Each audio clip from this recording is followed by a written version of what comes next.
In this video, I'm going to teach you how to change camera angle in SolidWorks Motion Study. It's a very easy process, so make sure to follow along. In this video, I'm going to teach you how to customize the orientation and camera views in SolidWorks. So you will need to use this option right here in order to customize the camera view.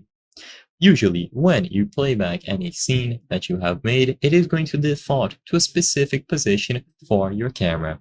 This position will be recorded, and every single time that you play the motion, it is just going to default that location.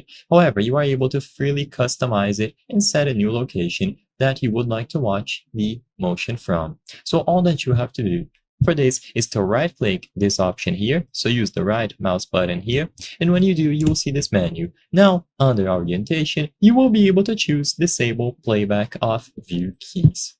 By doing this, you can drag the time bar to a new position past the start time, drag the key point from the orientation and camera views line to the time bar, and choose the option to place a new key. Once all of this is done, you will be able to play it back and you will see the motion from that new key that you have made. You will be able to rotate, pan, or zoom the model to present the view of interest, choose a standard view tool from the view toolbar, and then choose the option to view the orientation from here. You will be able to manage the camera at any point by using these options, and it is going to be reflected when you choose the option to play from start.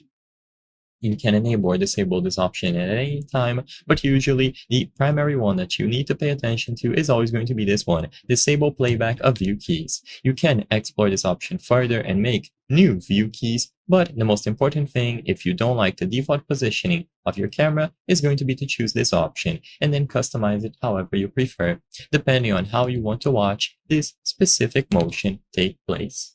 I hope I was able to help you on how to change camera angle in SolidWorks Motion Study.